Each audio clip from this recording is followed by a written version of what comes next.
Luc-Étienne et Anne-Isabelle, nous sommes mariés il y a 34 ans. Nous habitons Mende, en Lozère. Nous fréquentons la famille missionnaire de Notre-Dame depuis 27 ans et sommes foyer amis depuis 15 ans. Nous avons la grâce d'avoir reçu 7 enfants, dont un qui est déjà retourné au ciel. Nous avons 4 enfants mariés et 8 petits-enfants. Merci à Père Bernard et Béatrice et Loïc de nous avoir concocté un sujet aux petits oignons, mais avec 2 plats principaux. Alors un thème français, bien cocorico, sur nos racines chrétiennes, les pattes dans la glaise, la tête au ciel, fidèle au coq, et un thème universel sur la transmission des valeurs chrétiennes, avec 2 pièges à la clé sur la portée et la définition des mots savoir et valeur. Parce que dans notre sujet, il est indiqué savoir transmettre les valeurs. Alors, qu'est-ce que sont les valeurs? Qu'est-ce que c'est que savoir transmettre des valeurs? Voilà, donc alors, ça tombe bien, un thème cocorico chez les Gousseaux, car nous croyons effectivement que la France est la fille aînée de l'Église et par conséquent que les racines chrétiennes de la France ont un rapport avec l'universalité. C'est même la raison pour laquelle nous pensons aussi que le grand menteur a fait des principes de la Révolution française une prétendue destinée universaliste pour singer, dans son exact contraire, une vocation pour le bien, le vrai et le beau, en une soumission au mal, au mensonge et au laid. Mais on nous demande cet après-midi juste un témoignage, pas un enseignement, d'ailleurs pour lequel nous n'avons pas de disposition particulière. Nous allons donc nous contenter de vous livrer quelques réflexions et souvenirs familiaux sur ces 2 thèmes, des racines chrétiennes et de la transmission des valeurs. Pour les aborder, nous avons choisi de vous parler du devoir d'État des parents chrétiens et ensuite de l'appel au surcroît de charité à l'égard de la société. Alors premièrement, le devoir d'État des parents chrétiens, témoigner des racines chrétiennes de la France et transmettre les valeurs chrétiennes en famille. Le Seigneur nous a confié les âmes donc de nos 7 enfants. La transmission n'est donc pas une option, mais une obligation. Comment avons-nous pu vivre durant nos 34 ans de mariage cette obligation spirituelle et morale? Par un prisme simple, les parents sont un exemple, un phare, par leur recherche de sainteté, je dis bien leur recherche de sainteté, mais avec toutes leurs faiblesses. L'Église, qui est bonne mère, nous donne les conseils et les commandements basiques pour mettre le pied sur le premier barreau de l'échelle, honorer les promesses de notre baptême et le premier commandement. Donc, honorer le dimanche, le jour du Seigneur, dont l'adoration en famille est la juste continuité. En France, on vit le dimanche avec son Seigneur, je le crois, de façon privilégiée parce que c'est un beau jour dans un beau pays. Le dimanche en France est déjà un merveilleux poème. C'est un printemps français, une sortie d'hiver, une éclosion du pays le plus tempéré de la planète, une promenade dans le jardin du ressuscité. Ou comment réentendre le quatrain à l'accent éternel, simple et sublime de Sainte Jeanne d'Arc, que certains peut-être connaissent par cœur. Puis vint cette voix, environ l'heure de midi, au temps de l'été, dans le jardin de mon Père. Voilà, pour nous, ça symbolise le dimanche poétique, les voix de Jeanne dans le dimanche est dans le jardin de son Père. L'Église étant toujours et encore bonne mère et conseillère, nous intime, nous presse amoureusement d'engager pleinement chacun de nos enfants dans les sacrements de la vie chrétienne. À Paris pour nos 2 aînés ou à Mende pour les suivants, nous avons eu le bonheur de voir nos enfants recevoir le baptême sur le sol de France. C'est pas rien, c'est la terre de Clovis et de ses soldats. Clotilde, Geneviève et de tant de grands saints de France et aussi celle de nos aïeux, nos grands-parents et parents. Chaque sacrement de l'initiation chrétienne marque déjà un profond enracinement dont l'essentiel n'est pas visible. Cependant, le catéchisme, les 3 blancheurs, la miche de pain, a été assuré par Anne-Isabelle à la maison, car malheureusement, il était notoirement défaillant sur la paroisse. Nous avons agrémenté ce catéchisme, bien sûr, de la lecture de l'Évangile lors du trajet en voiture, lorsque j'emmène le matin les enfants à l'école. On a 7-8 minutes de voiture, donc lecture de l'Évangile du jour, lu la plupart du temps par un des enfants dans la voiture. Maintenant, il n'y en a plus qu'un, donc c'est le dernier qui lit l'Évangile. Il s'y colle, il est très heureux de s'y coller. Et ensuite, nous est venu par une grâce, par une de nos filles qui vient de se marier, la 4e, Louise, qui après un camp Domini est venue nous dire « Papa, maman, on dit le chapelet de temps en temps à la maison, mais moi, au camp Domini, on nous a dit « Allez dire à vos parents qu'il faut dire le chapelet tous les jours ». Donc elle est revenue du camp Domini. De Lourdes. Et de Lourdes, absolument. Et on a intégré le chapelet quotidien grâce à notre fille et grâce au Domini. Évidemment, le bénéciter à chaque repas, ça va sans dire. La France est une terre extraordinaire de pèlerinage. Aussi avons-nous pu privilégier tout au long de notre vie de famille de nombreux pèlerinages pour imprégner dans le cœur des enfants la douce prédilection de Jésus et Marie et des grands saints. Nous avons donc pérégriné au moins une fois, sinon plusieurs, sur les sanctuaires mariaux, Lourdes, La Salette, Le Lot, la rue du Bac, Fatima, etc. Ainsi que sur les pas des grands saints aux 4 points cardinaux.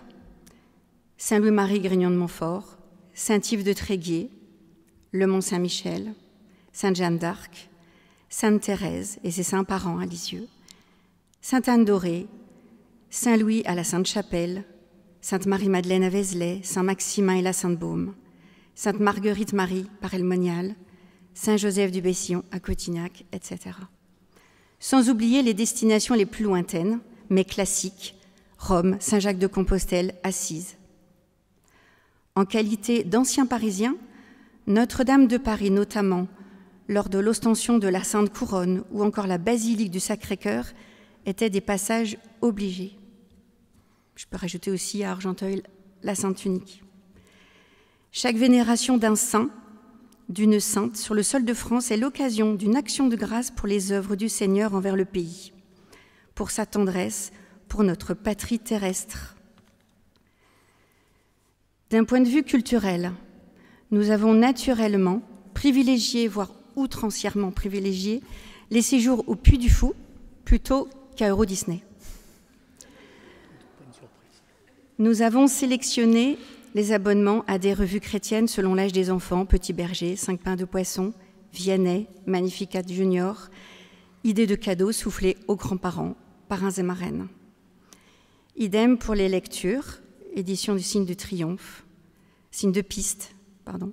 Toute la collection des bandes dessinées sur la vie des saints qui a toujours beaucoup de succès auprès des enfants extérieurs à la famille qui nous visitent. Également énormément de vies de saints. Alors, pour nos aînés, c'était plutôt des cassettes, et après c'est devenu des DVD. Elles sont devenues collector, les cassettes. La vigilance s'impose pareillement sur les choix des films. Carole, Don Bosco, Saint-Philippe Néri, Marcellino Panivino, La Passion du Christ à un âge adapté à notre sens vers 14 ans. Liste non exhaustive. Nous avons récemment été très heureux d'assister au visionnage de Vaincre ou mourir lors d'une projection en Lozère au cinéma de Langogne avec des Domini. 2 événements de notre vie familiale sont venus marquer plus spécialement notre enracinement chrétien sur notre sol de France. Et ces 2 événements ont singulièrement approfondi notre vie de foi familiale et ecclésiale. Il s'agit de la mort de notre enfant André Yves-Marie, parti au Père à l'âge d'1 mois, tout petit, donc en 1999, qui a donné son nom à la maison familiale qui s'appelle le Mas Saint-André. Il est enterré au cimetière de Mende, où nous prenons donc racine de façon très vivace pour notre lignée familiale.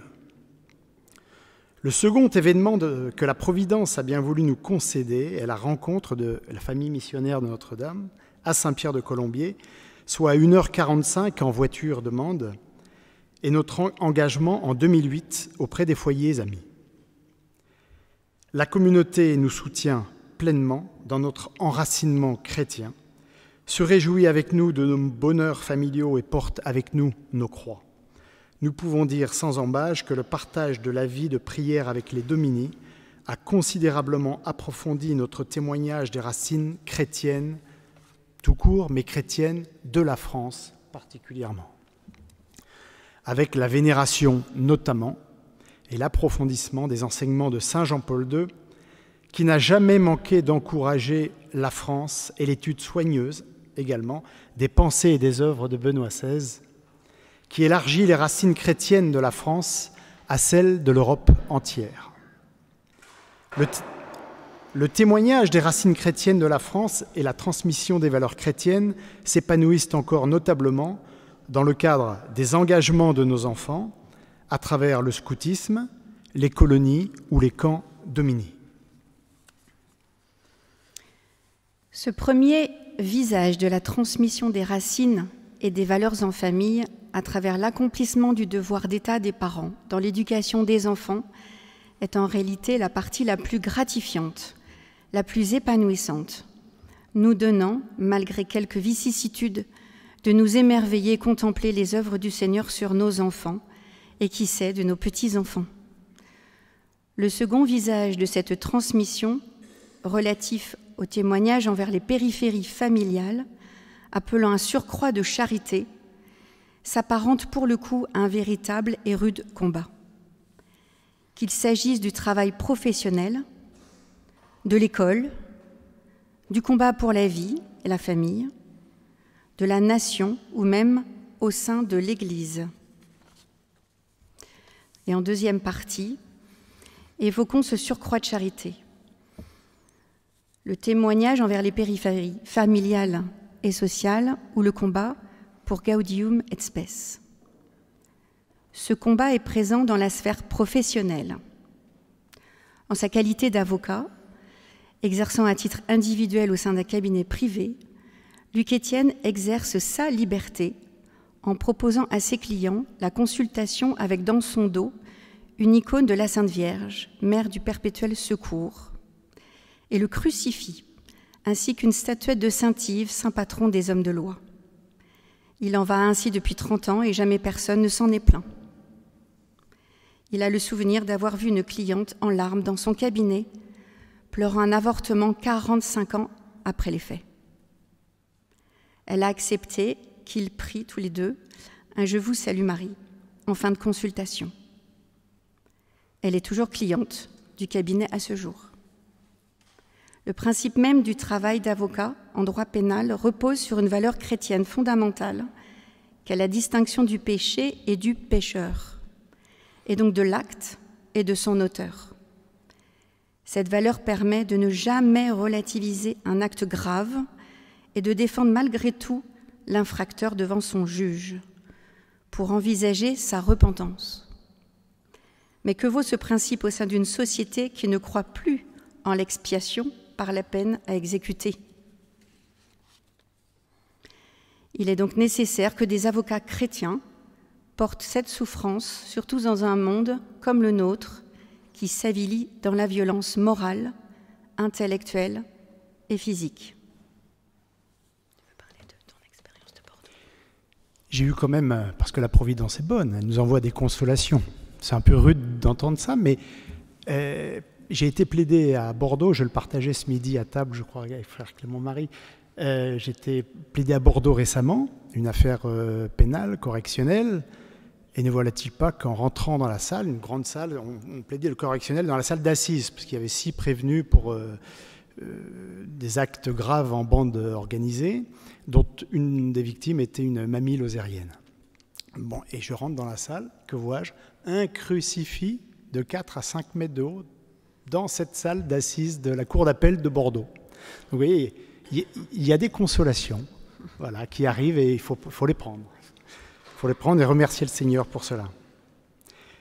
Et plus joyeux est le témoignage qu'Anne-Isabelle peut donner dans la gestion d'une partie de la maison, transformée en gîte, qui s'appelle le gîte de la Visitation.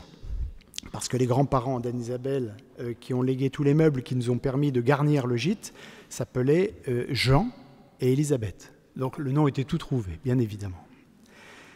Nous y avons laissé en effet toutes les croix au-dessus des portes des chambres, une éloquente icône de la Vierge à l'enfant dans un salon, ou encore une statuaire de la Sainte Famille dans la pièce principale. Ce témoignage tout simple, très simple, facile à réaliser, semble être providentiellement protégé depuis 5 ans, puisque les remontées négatives sont inexistantes. Et Anne-Isabelle est depuis tout ce temps, d'ailleurs, notée 5 sur 5.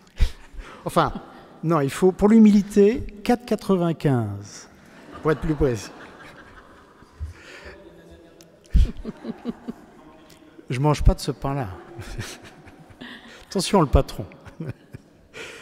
Non, les visiteurs sont touchés et rapportent que le gîte, alors pour les incroyants, ils parlent d'ondes positives, très bien, nous on prend. Hein. Et même, souvent, la critique va jusqu'à nous dire, on nous dit au revoir, ou en disant au revoir, oui, au dernier moment du départ, il dit, votre gîte, votre maison a une âme. Et bien ça, c'est le plus beau cadeau. Elle est habitée. Voilà, c'est le plus beau cadeau qu'on puisse faire à donc, la gérante du gîte. Au Seigneur. Et au Seigneur, bien sûr. Le Seigneur attend donc notre témoignage dans nos cercles professionnels, avec, là, pour le cabinet d'avocats ou le gîte, avec délicatesse et discernement, certes, mais avec conviction.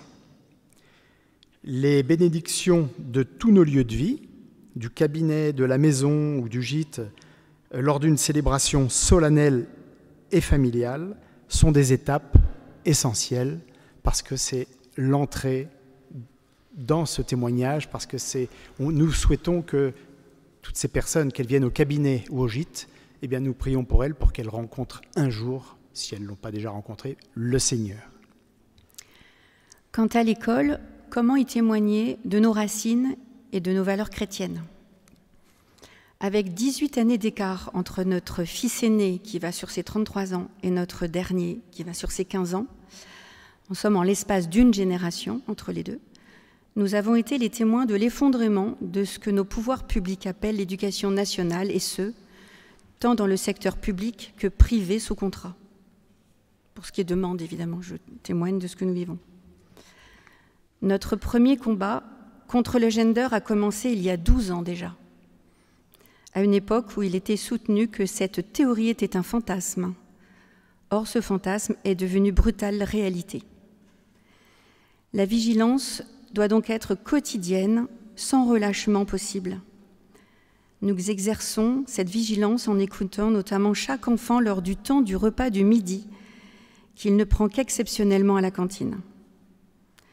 Seul un échange demi-journée par demi-journée permet d'assurer efficacement cette vigilance en raison des agressions permanentes sur le plan intellectuel et moral qui nous ont contraints à prendre rendez-vous sur rendez-vous avec les professeurs ou les directions qui appliquent la politique du pas de vague. On ne peut être en reste sur le terrain du combat pour la vie et la famille. Nous pensons que la fidélité sans faille à la marche annuelle pour la vie à Paris en janvier, malgré les 1200 km aller-retour, apporte du fruit. Nous revenons épuisés vers 2 heures du matin pour reprendre l'école ou le travail le lundi matin à 8 heures, épuisés, mais la conscience libre et tranquille d'avoir rempli son devoir. Les manifestations de 2013 et 2014 avec la Manif pour tous sur Lyon, Paris, Montpellier ou Bordeaux ont laissé des traces militantes indélébiles chez chacun de nos enfants. Une des premières valeurs à transmettre sans qu'elle soit négociable, dans l'éducation des enfants surtout, est celle de la liberté. puisque le Seigneur nous veut libres et non assujettis aux structures de péché qui nous entravent et nous réduisent à l'esclavage moderne, comme on a pu le subir durant les années du Covid.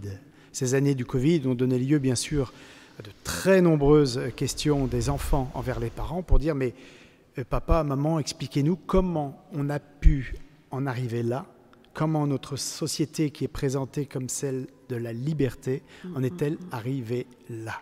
Et il a fallu évidemment témoigner, ne rien lâcher sur les mensonges. Là, c'était quasiment heure après heure qu'il fallait les répondre à toutes les questions, pas seulement demi-journée après demi-journée. Et nous sortons juste de cette période très maléfique. Je pense que nous n'avons même pas fini.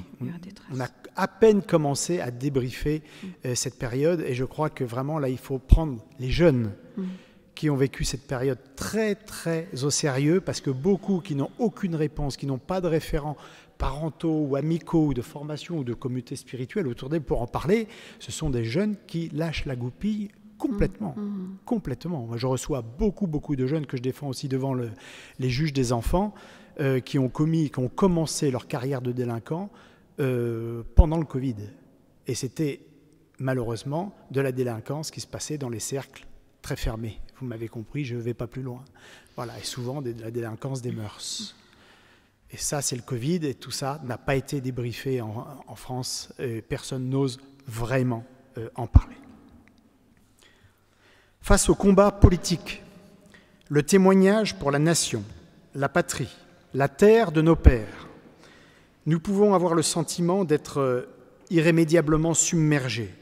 Et pourtant, au fin fond du tunnel, il faut être capable de voir quelques lucioles d'espérance. Alors j'aime bien cette expression luciole d'espérance. Peut-être que certains dans la salle l'ont déjà compris à qui je l'emprunte, c'est à Philippe de Villiers. Il aime beaucoup parler de la luciole, des lucioles d'espérance. Et le Seigneur n'abandonnera pas la fille aînée de son Église. Ce sont quelques vaillants baptisés qui combattent encore, mais la victoire ne proviendra pas de nos propres forces, puisqu'elle sera un don du ciel. Le Seigneur nous donnera la victoire, mais nous ne pourrons faire l'économie du combat, qui nécessitera possiblement, comme ça a été dit ce matin également, quelques calices du martyr. Enfin, nous en sommes même appelés à témoigner des racines chrétiennes de la France au sein de notre propre Église catholique. Lorsque, par exemple, des pouvoirs publics acceptent finalement la reconstruction de Notre-Dame de Paris à l'identique avec sa flèche, des autorités d'Église nous préparent un nouveau mobilier liturgique mutique, bancal et décharné, rejetant très loin des yeux et du cœur nos racines ancestrales. En conclusion, nous pensons qu'il nous faut prier avec une fervente insistance l'Esprit Saint afin de recevoir le don de force, mais du courage. La force pour témoigner, car le bon diagnostic, même si on a la prétention de poser un bon diagnostic, ce bon diagnostic ne suffit pas. Il faut le courage moral et maintenant physique pour recevoir la grâce de demeurer de fidèles combattants.